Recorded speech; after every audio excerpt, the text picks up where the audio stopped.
Good afternoon. ఈరోజు చంద్రబాబు గారు అధికారంలోకి వచ్చి ఒక నెల దాటిపోయింది.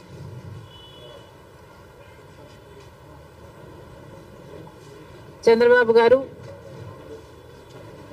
కూటమి కలిపి చేసిన వాగ్దానాలు ఎన్నో ఉన్నాయి. అందులో భాగంగా సూపర్ సిక్స్లో భాగంగా చంద్రబాబు గారు చేసిన వాగ్దానం మహిళలకు ఆర్టీసీ బస్సులలో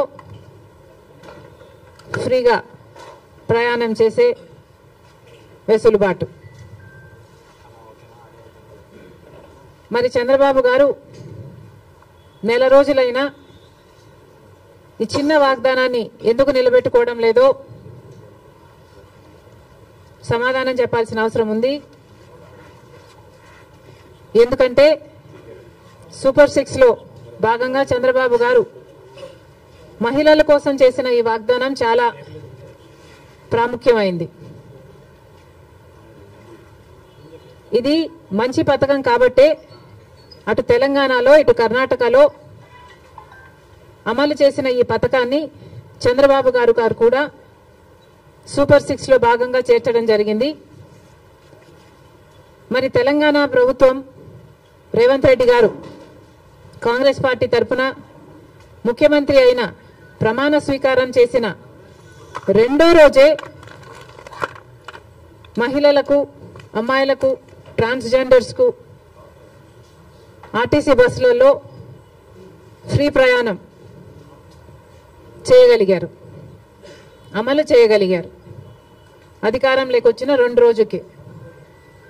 కర్ణాటకలో కాంగ్రెస్ పార్టీ అధికారంలోకి వచ్చిన 3 వారాలకే ఆర్టీసీలో మహిళలకు ఫ్రీగా ప్రయాణం చేసే వెసులుబాటు కలిగించగలిగారు. అక్కడ వాగ్దానం నిలబెట్టుకోవడానికి కూడా వాళ్ళకి ఎక్కువ సమయం పట్టలేదు.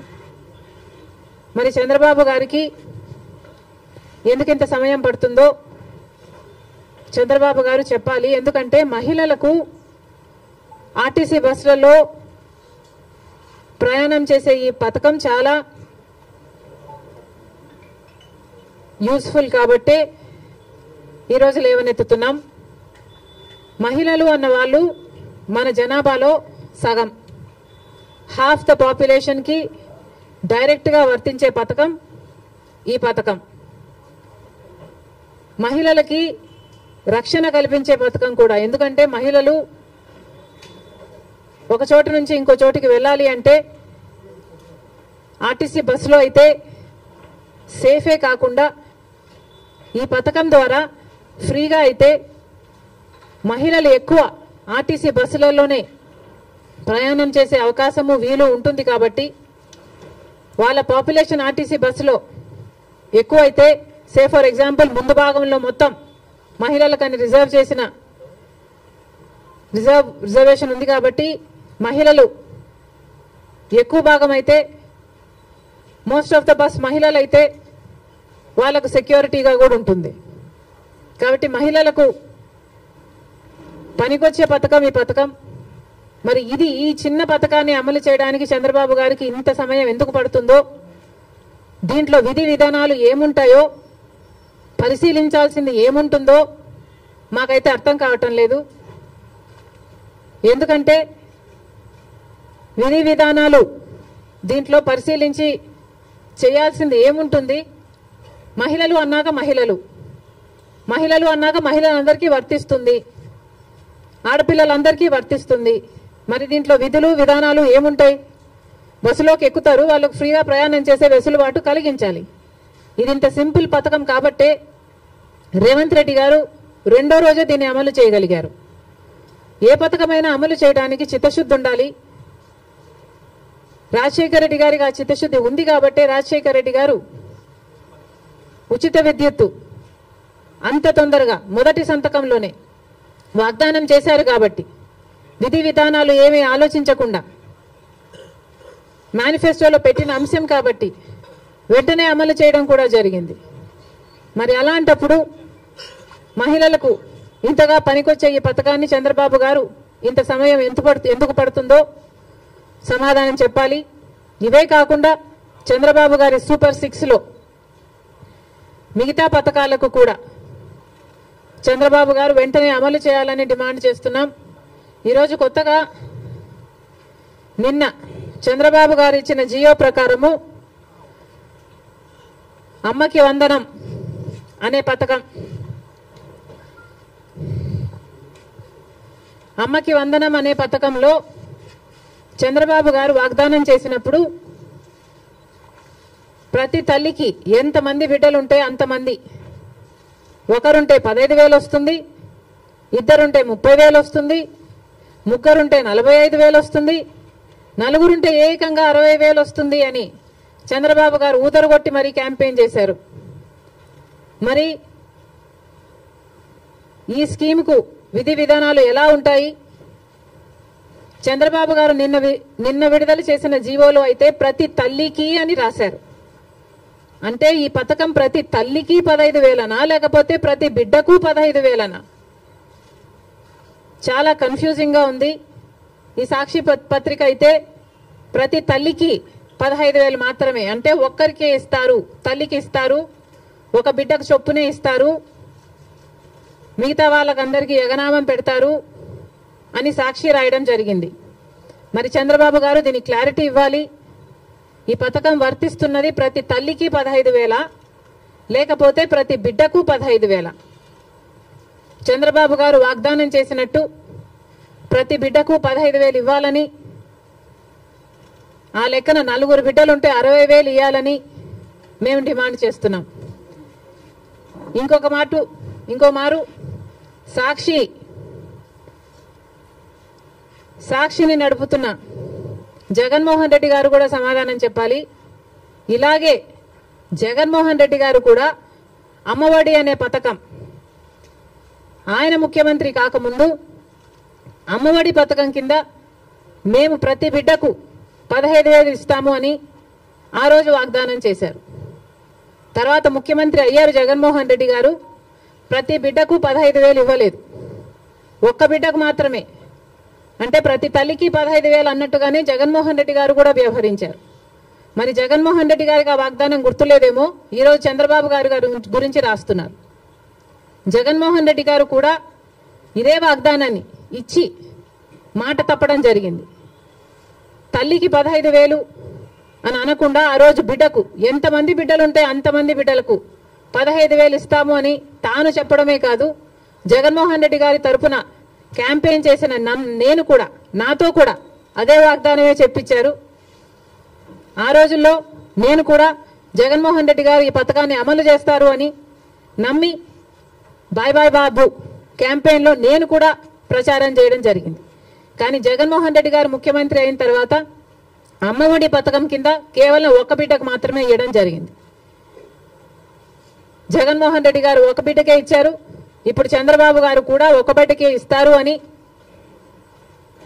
అర్థం వచ్చేటట్టుగా నిన్న జీవోలో ప్రతి తల్లికి 15,000 అని రాయటం జరిగింది. కాబట్టి చంద్రబాబు గారు దీని మీద క్లారిటీ ఇవ్వాల్సిన అవసరం ఉంది అని కాంగ్రెస్ పార్టీ డిమాండ్ చేయడమే కాకుండా ప్రతి బిడ్డకు మీరు వాగ్దానం చేసినట్టు సూపర్ 6లో ఉన్న ప్రతి వాగ్దానము నిలబెట్టుకోవాలని కాంగ్రెస్ పార్టీ చంద్రబాబు గారిని, కూటమిని డిమాండ్ చేస్తున్నాం. ఇక ఇటీవల క్రియేట్ చేస్తున్న కన్ఫ్యూషన్ విశాఖపట్నం స్టీల్స్, వైజాగ్ స్టీల్కు సంబంధించి తెలుగుదేశం పార్టీ ప్రజాప్రతినిధులే రకరకాలుగా మాట్లాడుతున్నారు. ఒకరేమో అది లాస్ మేకింగ్ కంపెనీ, అమ్మక తప్పదు అని ఒక రకంగా మాట్లాడతారు. ఇంకొకరేమో ప్రైవేటైజ్ చేయము అని మాట్లాడతారు. అసలు విశాఖ స్టీల్కు ఇంత ప్రమాదం ఎందుకు వచ్చిందో ఆంధ్ర రాష్ట్ర ప్రజలందరూ కూడా ఆలోచన చేయాలి. అధికారంలో ఉన్న బీజేపీ పార్టీ అయితేమి, ఇక్కడ అధికారంలో ఉన్న చంద్రబాబు గారు అయితేనేమి ఆలోచన చేయాలి. అసలు వైజాగ్ స్టీల్కి ఇంతవరకు క్యాప్టివ్ మైన్ అనేది లేకుండా పోయింది. రాజశేఖర రెడ్డి గారి హయాంలో రాజశేఖర రెడ్డి గారు వైజాగ్ స్టీల్కి ఒక క్యాప్టివ్ మైన్ ఉండాలి అనే ఉద్దేశంతో అనంతపూర్ దగ్గర ఒక మైన్ను ఐడెంటిఫై చేయడమే కాకుండా ట్రైపార్టీ అగ్రిమెంట్ స్థాయి వరకు కూడా క్యాప్టివ్ మైన్ కోసం ప్రయత్నం చేయడం జరిగింది. తర్వాత వచ్చిన ముఖ్యమంత్రులు ఎవరు పల్లి పట్టించుకోవడం మనం చూడలేదు. రాజశేఖర రెడ్డి గారు ముఖ్యమంత్రిగా ఉన్నప్పుడు ఆర్థికంగా కూడా వైజాగ్ స్టీల్కి 100 కోట్లు ఇచ్చి ఆదుకోవడం జరిగింది. మరి ఆ తర్వాత ఏ ముఖ్యమంత్రులు వైజాగ్ స్టీల్ గురించి పట్టించుకోవడం చూడలేదు. ఎందుకు అని అడుగుతున్నాం. ఇప్పుడు మాట్లాడుతున్న తెలుగుదేశం వాళ్ళు చెప్తున్న మాటలు మేము మోడీతో మాట్లాడతాం, ఒప్పిస్తాం అన్నట్లుగా మాట్లాడుతున్నారు. అంటే మోడీ ఒప్పుకోకపోతే వైజాగ్ స్టీల్ ప్రైవేటైజ్ చేస్తారా? ఏం చెప్పదలుచుకున్నారు? ఏ మోడీతో మాట్లాడతారు? ఏ మోడీ గారైతే మనల్ని 10 సంవత్సరాలుగా మోసం చేస్తూ వచ్చారో, ప్రత్యేక హోదా ఇస్తాము అని మోడీ గారు 2014లో తిరుపతిలో మాటిచ్చిపోలేదా? మరి 10 ఏళ్లుగా ఏం చేశారు మోడీ గారు? ఒక్క వాగ్దానమైన మోడీ గారు నిలబెట్టుకోగలిగారా?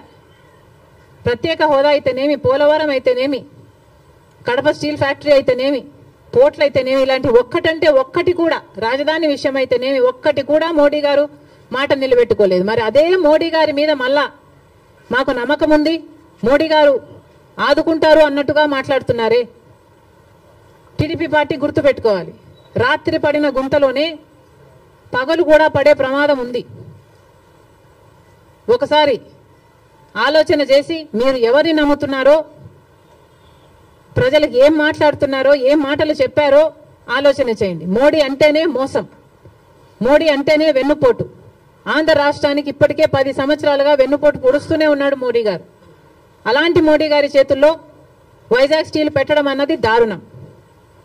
జగన్మోహన్ రెడ్డి గారు 5 సంవత్సరాలు ముఖ్యమంత్రిగా ఉండి కూడా రాజశేఖర రెడ్డి గారికి అంత ఇష్టమైన ప్రాజెక్ట్ అది అని తెలిసి కూడా రాజశేఖర రెడ్డి గారు వైజాగ్ స్టీల్స్ కోసం, క్యాప్టివ్ మైన్ కోసం ప్రయత్నించడమే కాకుండా, ఆర్థికంగా ఆదుకోవడమే కాకుండా, రాజశేఖర రెడ్డి గారు అంతా వైజాగ్ స్టీల్ కోసం చేస్తే ముఖ్యమంత్రిగా ఉండి కూడా జగన్మోహన్ రెడ్డి గారు ఒక్క ఫింగర్ కూడా ఎత్తలేదు వైజాగ్ స్టీల్ ని కాపాడడం కోసం. ఎందుకు అని అడుగుతున్నాం. వైజాగ్ స్టీల్ నష్టాలలో ఉందా అన్నట్టుగా ఆ గ్రూపుల ఆర్గనైజేషన్లు వచ్చి మాట్లాడితే, అయ్యో నష్టాలలో ఉందా అన్నట్లుగా జగన్మోహన్ రెడ్డి గారు ప్రశ్నించడం జరిగింది.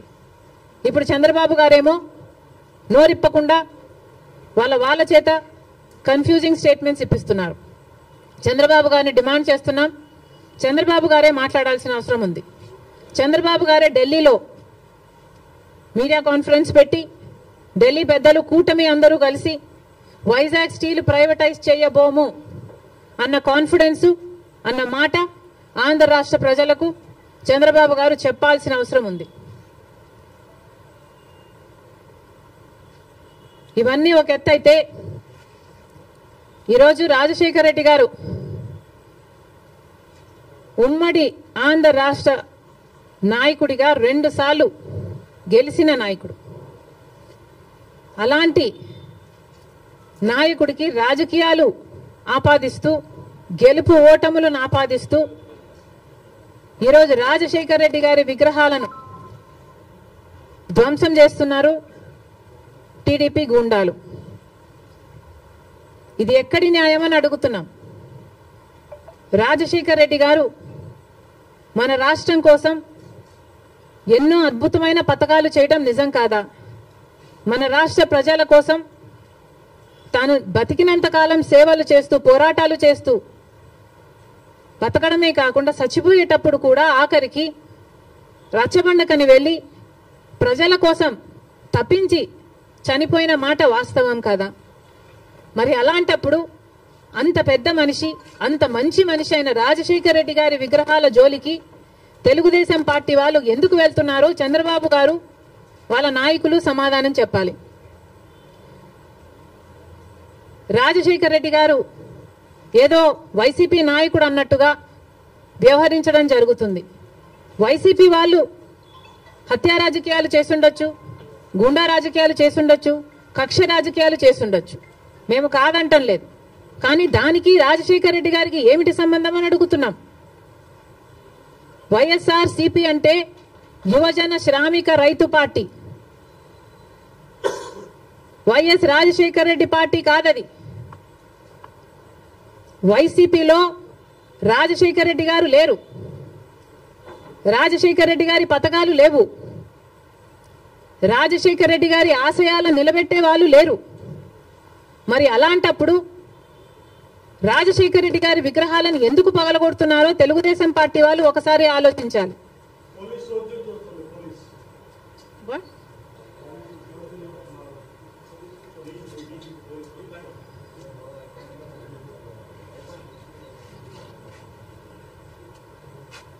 రాజశేఖర రెడ్డి గారిని ఆయన ఆశయాలని నిలబెట్టే వాళ్ళే అయితే రాజశేఖర రెడ్డి గారు తలపెట్టిన జలయజ్ఞంని జగన్మోహన్ రెడ్డి గారు ఎందుకు విస్మరించారు? రాజశేఖర రెడ్డి గారు తన ప్రాణం కంటే ఎక్కువ నేను ఇందుకోసమే పుట్టాను, జలయజ్ఞం కోసమే పుట్టాను అని రాజశేఖర రెడ్డి గారు అంతగా జలయజ్ఞం కోసం తప్పిస్తే జగన్మోహన్ రెడ్డి గారు 6 నెలల్లో జలయజ్ఞం మొత్తం పూర్తి చేస్తానన్న జగన్మోహన్ రెడ్డి గారు కనీసం ఒక్క ప్రాజెక్టు కూడా ముట్టుకోలేదు. మరి వైసీపీలో రాజశేఖర రెడ్డి గారు ఉన్నారో లేదో ఆలోచన చేసుకోవాలి. రాజశేఖర రెడ్డి గారి ఎంతో ఇష్టమైన ఫీజు రీయింబర్స్మెంట్ ఇలాంటి పథకాలకు కూడా వైసీపీ ఈ రోజు వరకు కూడా అధికారంలోంచి దిగిపోయే రోజు వరకు కూడా 4,000 కోట్లు బాకీ పడింది. చిక్కీలకు, స్కూల్ యూనిఫాములకు, ఆఖరికి కోడిగుడ్లకు కూడా బిల్లులు కట్టలేదట. మరి అలాంటప్పుడు రాజశేఖర రెడ్డి గారి ఆశయాలను నిలబెట్టే పార్టీ వైసీపీ పార్టీ అని ఎందుకు అనుకుంటున్నారు? అది కాదు కాబట్టే ఈరోజు ప్రజలు వైసీపీకి అంత బుద్ధి చెప్పారు. గోతి తీసి పాతి పెట్టడం జరిగింది. మళ్ళీ చెప్తున్నాం, వైసీపీ అంటే యువజన శ్రామిక రైతు పార్టీ, వైఎస్ఆర్ పార్టీ కానే కాదు. రాజశేఖర రెడ్డి గారికి వైసీపీ పార్టీకి అసలు సంబంధమే లేదు. రాజశేఖర రెడ్డి గారు is a tall leader of the Congress party. Congress party ముఖ్యమంత్రిగా 2 సార్లు కాంగ్రెస్ పార్టీని రాష్ట్రంలోనే కాకుండా దేశంలో కూడా అధికారంలోకి తీసుకొచ్చిన గొప్ప నాయకుడు రాజశేఖర రెడ్డి గారు. రాజశేఖర రెడ్డి గారు is a Congress man. He lived a Congress man and he died a Congress man. He was faithful to the Congress party, and as much as he was faithful to the Congress party was also faithful to Rajshekar Reddy garu, and 2 సార్లు ముఖ్యమంత్రిని చేసింది. రాజశేఖర రెడ్డి గారి కోరిక మేరకు రుణమాఫీ అయితేనేమి, ఉపాధి హామీ పథకం అయితేనేమి, ఇలాంటివి ఎన్నో రాజశేఖర రెడ్డి గారి ద్వారా కాంగ్రెస్ పార్టీ ఆంధ్ర రాష్ట్రంలో అమలు చేయగలిగింది.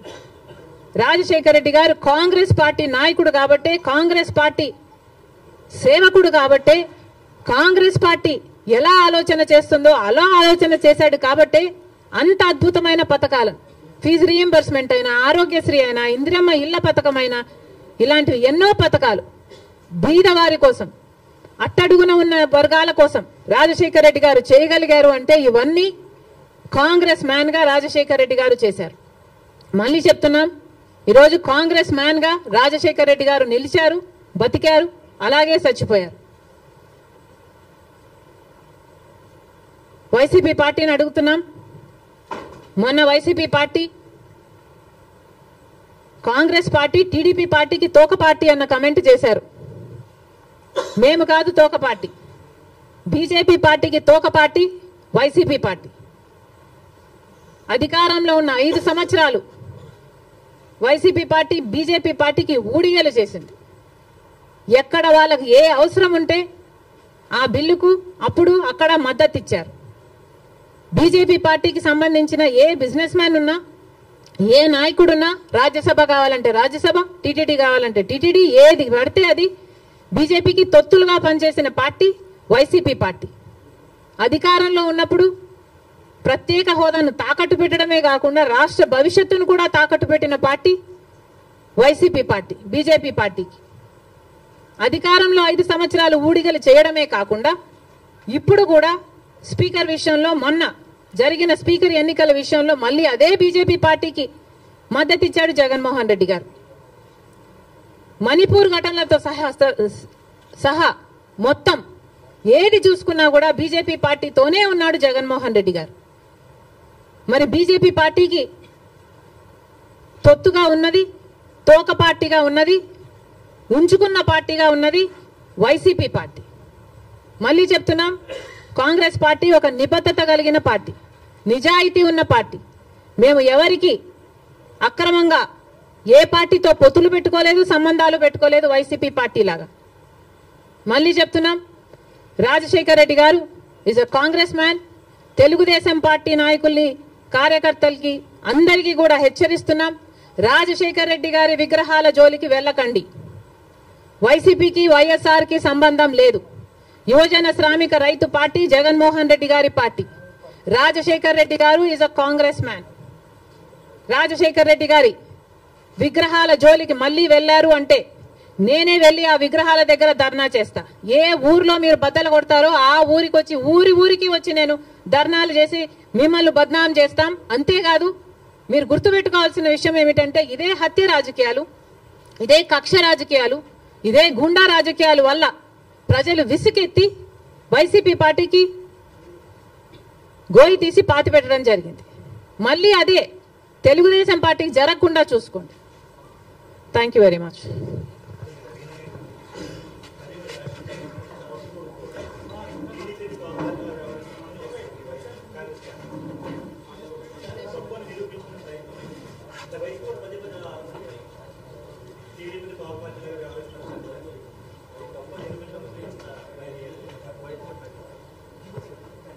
కాదమ్మా, కాంగ్రెస్ పార్టీ ఎవరికి తోక పార్టీగా మేము ఎవరికి ఎప్పుడు వ్యవహరించలేదు కదా. మీరు ఎట్లా నిరూపిస్తారు మేము తోక పార్టీ అని? నేను ఇన్ని ఉదాహరణలు ఇస్తున్నా కదా, జగన్మోహన్ రెడ్డి గారు బీజేపీకి ఎలా తోక పార్టీగా మారారు, ఎలా తోక పార్టీగా ఉన్నారు అని నేను ఇన్ని ఎగ్జాంపుల్స్ ఇచ్చా, ఇన్ని ఇన్స్టెన్సెస్ ఇచ్చా కదా. మణిపూర్ అయితేనేమి, స్పీకర్ అయితేనేమి, మీరు బీజేపీ పార్టీ వాళ్ళకి అధికారం ఇవ్వడం అయితేనేమి, మీరు అధికారంలో ఉన్నప్పుడు వాళ్ళకి బిజినెస్ లీడర్ అయితేనేమి, ఇవన్నీ మేము చెప్తున్నాం. మీరు నిరూపించండి. కాంగ్రెస్ పార్టీ ఎక్కడ తెలుగుదేశం పార్టీకి తోక పార్టీగా ఉన్నారు? ఒక్క చోట అంటే ఒక్క చోట కూడా మేము బీజేపీ పార్టీకి కానీ, తెలుగుదేశం పార్టీకి కానీ, పవన్ కళ్యాణ్ పార్టీతో కానీ మాకు ఎటువంటి వైసీపీ పార్టీతో కూడా ఎటువంటి సంబంధాలు లేవు లేవు లేవు. Congress party is the only opposition in the state of Andhra Pradesh. Because ఒక పక్క బీజేపీ పార్టీ ఉంది, ఆ బీజేపీ పార్టీతోనే కలిసి ఉన్నారు తెలుగుదేశం పార్టీ అయినా, వైసీపీ పార్టీ అయినా, జనసేన పార్టీ అయినా. బీజేపీ పార్టీ ఆంధ్ర రాష్ట్రంలో ఈ రోజు వరకు కూడా రాజ్యం ఏలుతుంది. కారణం ఏమిటి అంటే, బీజేపీకి అర్థం ఆంధ్రప్రదేశ్ లో బాబు, జగన్, పవన్ కాబట్టి. వీళ్ళలో ఏ ఒక్కరు అధికారంలో ఉన్నా బీజేపీ పార్టీ అధికారంలో ఉన్నట్టే. ఎందుకంటే బీజేపీ పార్టీతో వీళ్ళు పొత్తులు పెట్టుకున్న పార్టీలు. ఒకరు సక్రమంగా పెట్టుకుంటే ఇంకొకరు అక్రమంగా పెట్టుకున్న పార్టీలు. అంతే తేడా. ఒకరు బహిరంగంగా పెట్టుకుంటే ఇంకొకరు రహస్యంగా పెట్టుకున్నారు. అంతే తేడా. కానీ ఆ మొత్తం బీజేపీతోనే ఉన్నారు. జగన్మోహన్ రెడ్డి గారైనా, చంద్రబాబు గారైనా, జనసేన పవన్ కళ్యాణ్ గారైనా. ఒక్క కాంగ్రెస్ పార్టీ మాత్రమే ప్రజల పక్షాన నిలబడింది, ప్రతిపక్షంలో నిలబడిన పార్టీ ఈ రోజు ఆంధ్ర రాష్ట్రంలో.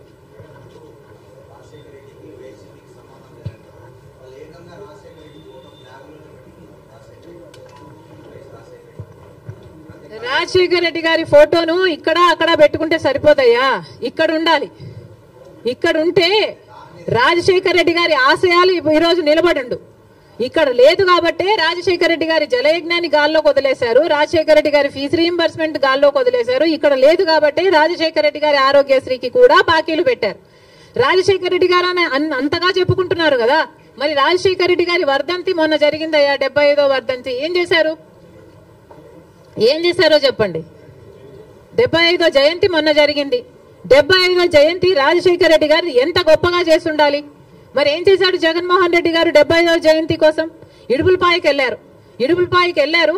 అక్కడ 5 నిమిషాలంటే 5 నిమిషాలు కనీసం కూర్చోలేదు, నిలబడ్డారు. రాజశేఖర రెడ్డి గారికి తూతూ మంత్రం లాగా అక్కడ ఏదో నివాళులు అర్పించామని చెప్పుకున్నారు. అంతేనా? సొంత తండ్రి కదా 75వ జయంతి చేయాల్సింది, అంతేనా? ఎందుకు సిద్ధం సభలని పెద్ద పెద్ద సభలు పెట్టారే మీరు? పెద్ద పెద్ద హోర్డింగ్లు పెట్టుకున్నారు కదా, కోట్లు ఖర్చు పెట్టారు కదా. ఒక్కొక్క సభకి 30 కోట్లు 40 కోట్లు ఎంత ఖర్చు పెట్టారు సిద్ధం సభలకు? మరి రాజశేఖర రెడ్డి గారి కోసం ఒక సభ ఎందుకు పెట్టలేదు మీరు? 75వ జయంతి కోసం కనీసం ఒక సభ పెట్టడం కాదు కదా, కనీసం వైసీపీ నాయకులు కార్యకర్తలైనా కలిసి నివాళులు అర్పించారా? ఏం చేశారు మీరు? ఇలాగైనా రాజశేఖర రెడ్డి గారి జయంతి జరుపుకోవాల్సింది. 75వ జయంతి కదా, స్పెషల్ కాదా? మీకేం అనిపించలేదా? మా నాయకుడు కాబట్టే, మా తండ్రి కాబట్టే, కాంగ్రెస్ పార్టీ ఓన్ చేసుకుంది కాబట్టి రాజశేఖర రెడ్డి గారి కోసం మేము అంత పెద్ద సభ పెట్టడం జరిగింది. దానికి పెద్ద పెద్ద నాయకులు, ముఖ్యమంత్రులతో సహా, పక్క రాష్ట్రంలో ఉన్న వాళ్ళతో సహా, మంత్రులతో సహా రప్పించడం జరిగింది. సోనియా గాంధీ గారు అయితేనేమి, రాహుల్ గాంధీ గారు అయితేనేమి, రాజశేఖర రెడ్డి గారి కోసం అంత గొప్ప గొప్ప మెసేజ్లు ఇప్పించడం జరిగింది. ఇవన్నీ మేం చేశాం. మీరేం చేశారండి? మీరా రాజశేఖర రెడ్డి గారి వారసులు? ఏం చేశారు మీరు రాజశేఖర రెడ్డి గారి 75వ జయంతి కోసం?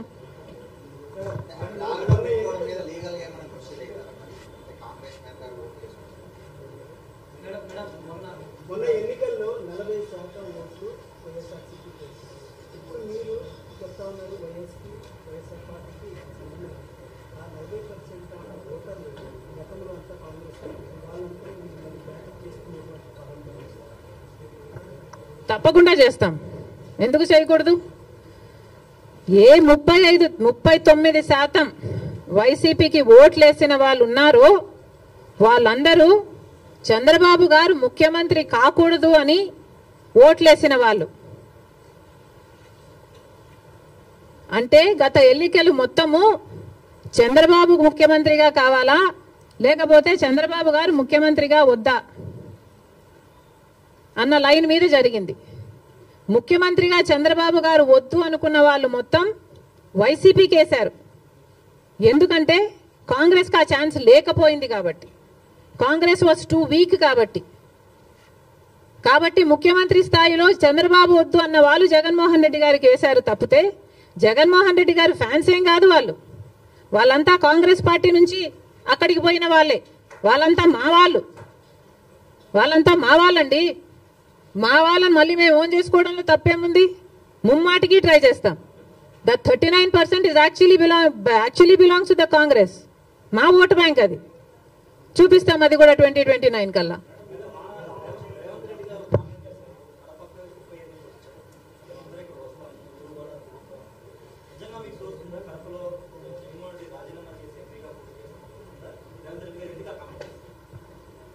రేవంత్ అన్నకి మనస్ఫూర్తిగా కృతజ్ఞతలు. పెద్ద మనసు ఉంది కాబట్టే అంత పెద్ద మాట చెప్పగలిగారు. We are all honoured. నేనే కాదు, ఆంధ్ర రాష్ట్ర కాంగ్రెస్ పార్టీ అంతా కూడా రుణపడి ఉంది. జరిగినప్పుడు చూద్దాం.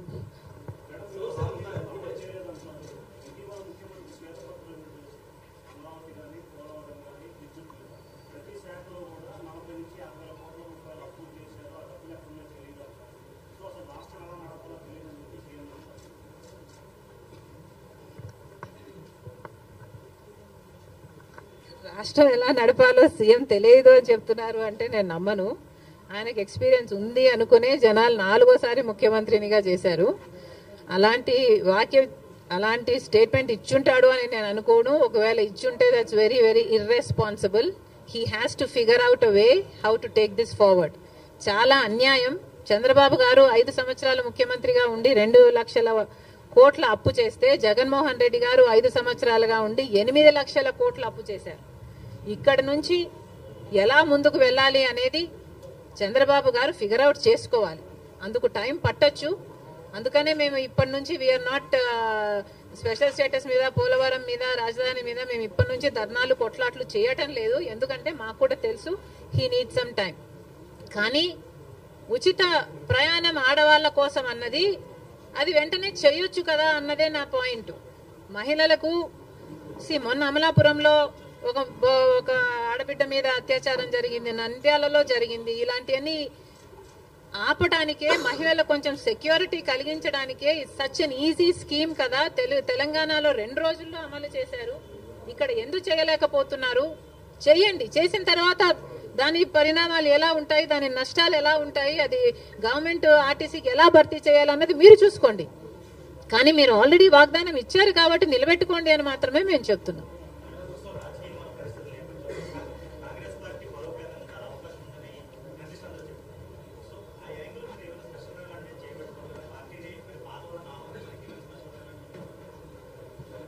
కాంగ్రెస్ పార్టీని బలపరచాలి. అది ఒక రోజులో జరిగేది కాదు, ఒక స్ట్రాటజీతో జరిగేది కాదు. ఇది ఒక సుదీర్ఘ ప్రయాణం. కాకపోతే 5 సంవత్సరాలు టైం ఉంది కాబట్టి ఈ టైంను సద్వినియోగం చేసుకోవాలి. ఏది చేయాల్సి వచ్చినా, ఎంత దూరం వెళ్లాల్సి వచ్చినా, ఎట్లా కొట్లాడాల్సి వచ్చినా వీఆర్ రెడీ.